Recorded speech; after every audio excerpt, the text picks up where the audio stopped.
Work more to achieve more. But does this really work?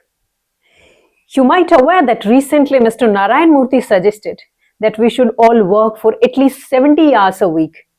And even L&T director S.N. Subramaniam took it further even.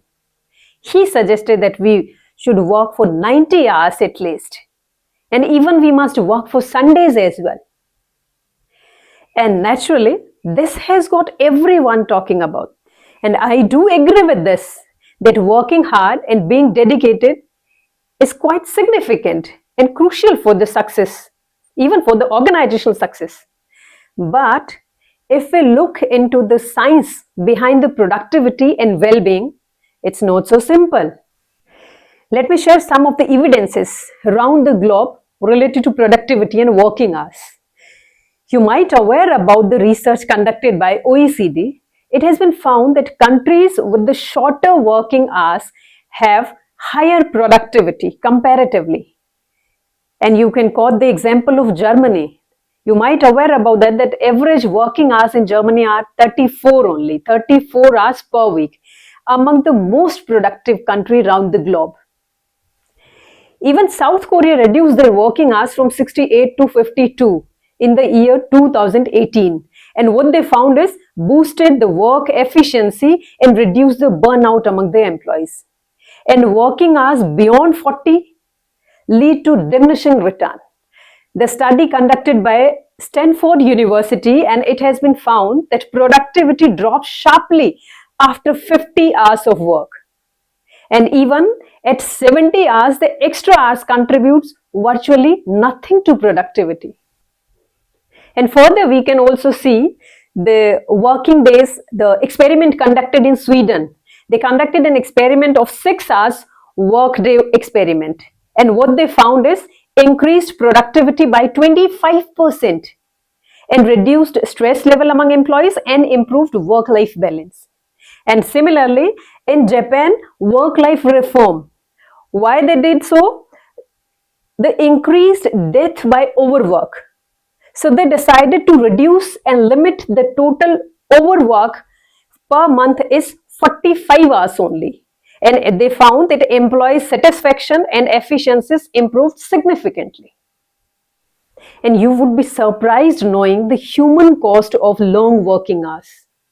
You know, WHO report says that 55 plus work hours increases the risk of heart diseases by 35% and the rate of stroke is increased by 17%. And even mental health deteriorates exclusively after a certain limit of working hours, and it increases in burnout, depression, anxiety, and several types of disorders among employees. It does have social and psychological impact. You know, longer hours lead to reduced family time and strained relationship. And even children of overworked parents face emotionally neglected. And this affects their overall development and grooming. And even this negatively affect their family bonds as well. Longer working hours does have economic inefficiency because overworked employees are more prone to errors, absenteeism, and lower creativity. And this leads to overall lowering the organizational performance. And I must say that work-life balance is the key to thriving workforce. And we can see the example of different countries. For instance, where they have shorter working hours, have better outcome. Take example of Denmark even. 37 work hours and they are the high employee satisfaction and ranked consistently in top 3 in global happiness index. And similarly, in Netherlands, employees average work hours 29. And that is the country has robust economy with the high productivity level. And if we see the reality of our own nation, India already has some of the longest working hours globally. with the average of 48 hours per week. And that is as per the database of ILO. Yet ranked lower in productivity indexes compared to the nations where they have shorter working hours. So what we can take from here is, we must focus on results, not on hours we spend at workplace. Because productivity and innovations stem from efficient system, skilled employees, and supportive environment, not endless hours.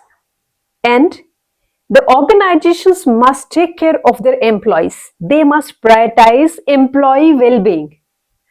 A healthy, rested, and motivated employees perform exponentially better. Flexible work schedule and even 4-day work week are also showing promising results worldwide. And definitely, we must say, for redefining the success, sustainable success is not about how many hours you are spending at workplace, but the quality of your output and the balance you maintain in your personal life. So here I must say that it's time to rethink about our relationship with our work. And for India to grow, we must focus on building productive, innovative, and balanced workforce, not one burdened out with unrealistic expectations and time limits at workplace.